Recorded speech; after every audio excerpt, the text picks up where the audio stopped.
Moça, tô com fome. Me dá só um pedaço de pão. Aquela voz fraquinha, quase sumida, fez o coração de Clara disparar como um trovão no peito.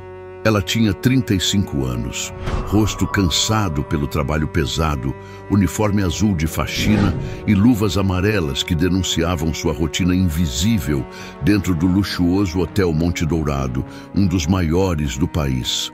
O hotel era propriedade do milionário Roberto Azevedo, um homem que, desde a morte trágica da esposa, vivia amargurado, frio e arrogante. Mas Clara, apesar das próprias dores, não conseguiu ignorar o pedido. Diante dela estava um menino de rua, franzino, com o olhar faminto e a barriga roncando de forma desesperadora. Antes de ouvir essa história, já se inscreve no canal, ativa o sininho e curte o vídeo. E me conta aqui nos comentários, qual cidade você está assistindo agora? Quero muito saber de onde você me acompanha. Clara olhou para os lados, com medo de que algum colega ou gerente visse o que estava prestes a fazer. A ordem no hotel era clara: comida não se desperdiça, mas também não pode ser levada embora, muito menos entregue a estranhos. Ainda assim, ela abriu sua bolsa improvisada, onde guardava restos de pratos que seriam jogados fora pelo restaurante. Pedaços de pão, arroz frio, frango desfiado. Para muitos, lixo. Para aquele menino, parecia um banquete de rei. Ele agarrou o pão com as duas mãos tremendo e começou a devorar como se o mundo fosse acabar. Clara segurou seus olhos marejados, sentindo um nó na garganta e sussurrou: "Devagar. Se não te faz mal." Naquele instante, algo estranho aconteceu. O olhar do garoto cruzou com o dela de uma forma diferente. Clara sentiu uma sensação que não sabia explicar, como se já tivesse visto aqueles olhos verdes em algum lugar muito antes daquela noite, mas não tinha tempo para pensar nisso. Ela precisava voltar ao trabalho, precisava manter o emprego, porque cada centavo que ganhava era para comprar os remédios da mãe doente que a esperava em casa. No fundo, Clara não imaginava que aquele menino de rua, sujo e invisível para o mundo, carregava um segredo capaz de virar sua vida de cabeça para baixo. E quando a verdade viesse à tona, seria tarde demais para voltar atrás. Roberto Azevedo era o tipo de homem que todos respeitavam, mas ninguém ousava se aproximar. Dono da rede de hotéis Monte Dourado, vestia ternos caros, falava pouco e olhava para as pessoas como se fossem invisíveis. Desde o acidente que levou sua esposa e fez um de seus filhos gêmeos desaparecer, ele se transformou em alguém duro e insensível. Diziam que antes da tragédia era alegre, sorridente e até generoso, mas agora qualquer deslize dos funcionários era motivo para gritos e demissões na hora. Clara já tinha visto colegas saírem chorando pelos corredores, carregando caixas com seus pertences apenas por terem deixado uma mancha em um copo ou um prato mal arrumado. Naquela manhã, Clara esfregava o chão da recepção quando ouviu os sapatos de couro ecoando fortes. Era ele. O coração dela disparou. Roberto parou bem ao lado, observou cada detalhe e com voz fria disse: "Você está demorando muito para terminar um simples serviço. Se não consegue fazer direito, arrumo outra pessoa." As palavras cortaram como faca. Clara abaixou a cabeça, engoliu o choro e continuou esfregando o piso de mármore. Por dentro gritava, mas por fora se calava, porque precisava do emprego, precisava pagar os remédios da mãe, precisava sobreviver. Naquele instante, pensou no menino de rua e na fome dele. Enquanto a comida sobrava em pratos luxuosos do hotel, alguém lá fora quase morria de inanição.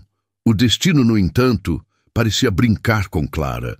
Naquela mesma noite, quando saiu escondida pelos fundos com mais algumas sobras para o garoto, quase foi flagrada pelo chefe de cozinha que a acusou de roubo. "Você quer perder seu emprego, é isso?" Ele disparou. Clara, apavorada, implorou que não contasse nada. O garoto apareceu de repente, com a boca ainda lambuzada de molho, e agarrou a mão dela como quem agarra uma salvação. Aquilo fez o chefe bufar de raiva. Um dia vão descobrir quem você realmente é, e vai ser o seu fim, ele disse, virando as costas. Clara ficou gelada. Não sabia que o pior ainda estava por vir, porque, sem imaginar, ela já estava sendo observada de muito mais perto do que pensava. Clara começou a notar que não estava mais sozinha nos corredores do hotel. Às vezes, enquanto carregava o balde e a vassoura, sentia olhares pesados sobre si. Certa tarde, uma das recepcionistas cochichou. Aquele menino de rua vive rondando a entrada dos fundos. Parece que está te esperando. O comentário foi acompanhado de risadinhas debochadas, como se fosse pecado uma faxineira ser notada por alguém. Clara fingiu não ouvir, mas por dentro o medo cresceu. E se descobrissem que ela estava levando comida escondida? E se achassem que ela estava roubando? O hotel não perdoava deslizes, e Roberto Azevedo muito menos. Ainda assim, quando o menino apareceu de novo, magro e com os mesmos olhos verdes brilhando na penumbra, Clara não resistiu. Dividiu com ele mais uma vez. Naquela noite, aconteceu algo que arrepiou Clara. Enquanto o menino devorava o pão com arroz frio, ele olhou fixamente para o saguão iluminado do hotel e murmurou: "Eu já vim aqui antes." Clara parou, surpresa. "Como assim? Você lembra?" O menino, com voz embargada, disse apenas: "Eu tinha uma mãe e um irmão igualzinho a mim." E calou-se, voltando a comer. O coração de Clara gelou. Ela lembrou dos boatos sobre Roberto Azevedo, que tinha perdido a esposa num acidente, e junto dela, um dos filhos gêmeos havia sumido sem deixar rastros. Mas não quis acreditar.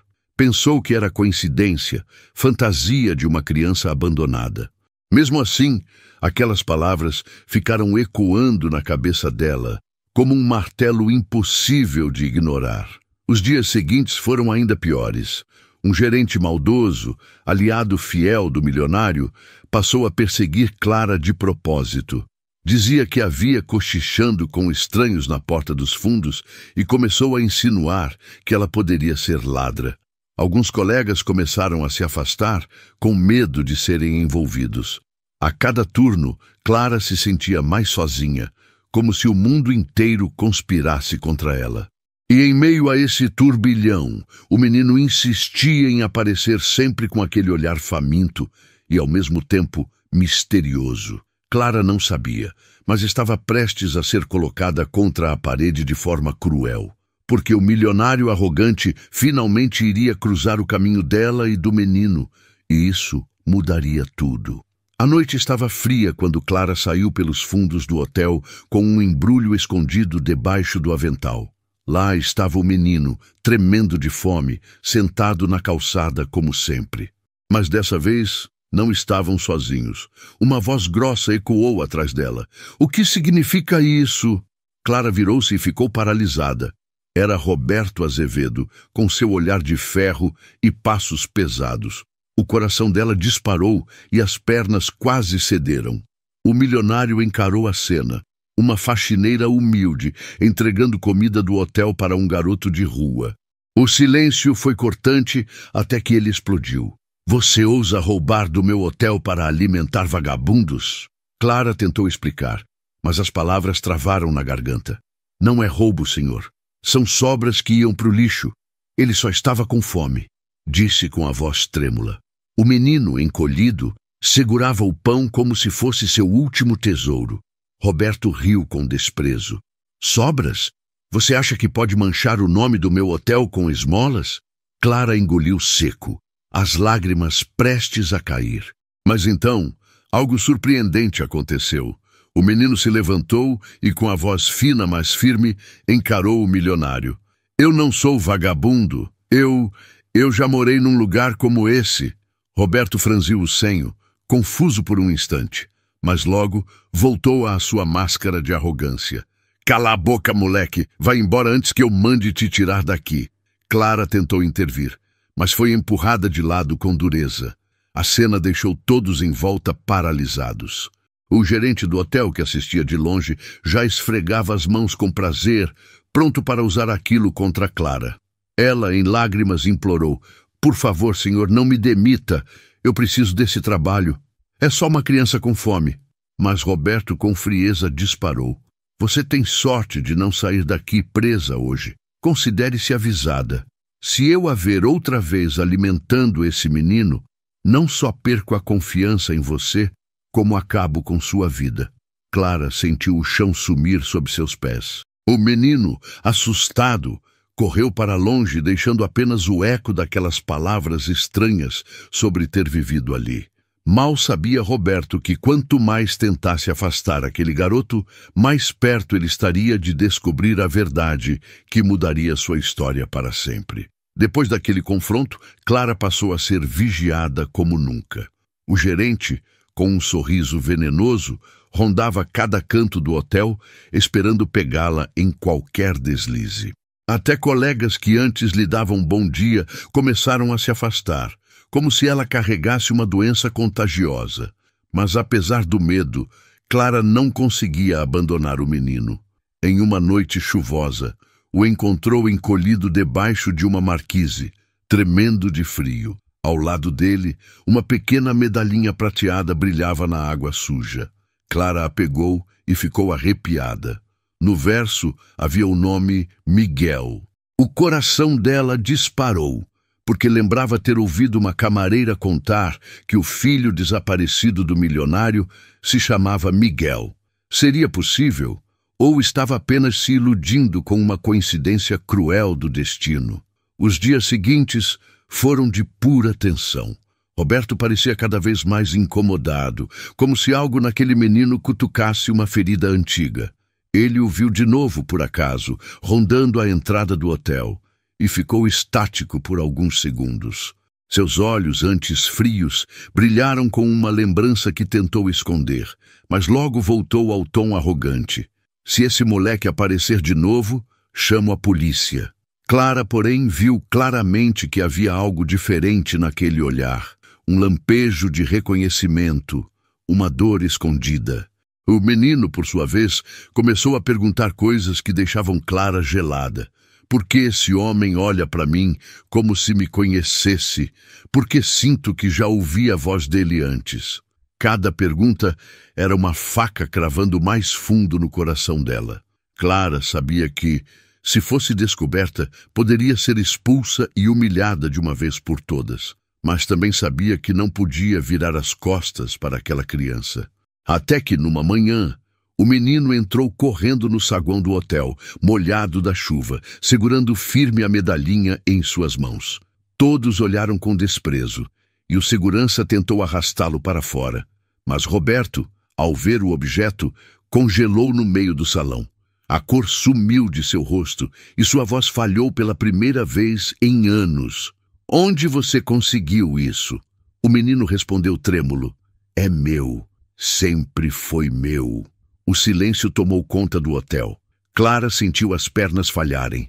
E naquele instante ela percebeu que o segredo que tentava esconder estava prestes a explodir diante de todos. O silêncio que tomou conta do saguão parecia pesar toneladas. Roberto avançou com passos trêmulos, pegou a medalhinha das mãos do menino e a observou como se tivesse voltado no tempo. Seus olhos marejaram, coisa que ninguém jamais tinha visto. Essa medalha era do meu filho, do meu pequeno Miguel, sussurrou quase sem voz. O menino o encarou e, como se fosse guiado por uma força invisível, repetiu: Meu nome é Miguel. O coração de Clara quase parou. Funcionários e hóspedes se entreolhavam, sem acreditar no que estavam presenciando. O milionário arrogante, que por anos viveu endurecido pela dor, agora tremia diante de um menino de rua. E Clara, a faxineira humilhada, estava bem no centro daquela revelação. Roberto caiu de joelhos, abraçando o garoto com desespero. Chorava como uma criança, pedindo perdão ao filho perdido. Eu pensei que tinha te perdido para sempre. Meu Deus, é você. Você voltou. As pessoas assistiam à cena em choque. Clara, ainda em lágrimas, tentou se afastar discretamente, mas o garoto segurou sua mão com força. Pai, foi ela que me salvou. Foi ela que me deu comida quando ninguém ligava para mim. O milionário levantou o rosto molhado de lágrimas e encarou Clara pela primeira vez sem arrogância. Eu não tenho palavras. Devo a vida do meu filho a você. Clara, com humildade, respondeu: eu só fiz o que qualquer pessoa de coração faria. Ninguém merece morrer de fome. Nos dias seguintes, a história se espalhou como fogo. O arrogante Roberto Azevedo passou a ser visto diferente, transformado pelo reencontro com o filho. E Clara, antes invisível, ganhou reconhecimento e respeito. O menino Miguel não largava mais dela, como se tivesse encontrado não apenas a comida que precisava, mas também o carinho de uma mãe. Clara, por sua vez, aprendeu que sua bondade escondida era mais poderosa que qualquer humilhação. O milionário, ao lado dela e do filho reencontrado, fez uma promessa: nunca mais deixar que o orgulho fosse maior que o amor. E foi assim que a simples faxineira, que um dia repartiu restos de comida, mudou para sempre o destino de uma família inteira. Mas, no fundo, a lição que ficou foi ainda maior. Um gesto pequeno de bondade pode revelar milagres que o mundo jamais imaginaria. E se essa história tocou seu coração, curte o vídeo e compartilha com alguém especial. Se inscreve no canal, porque aqui você vai sempre encontrar histórias que emocionam e inspiram. Até a próxima. E lembre-se, um simples gesto pode mudar tudo.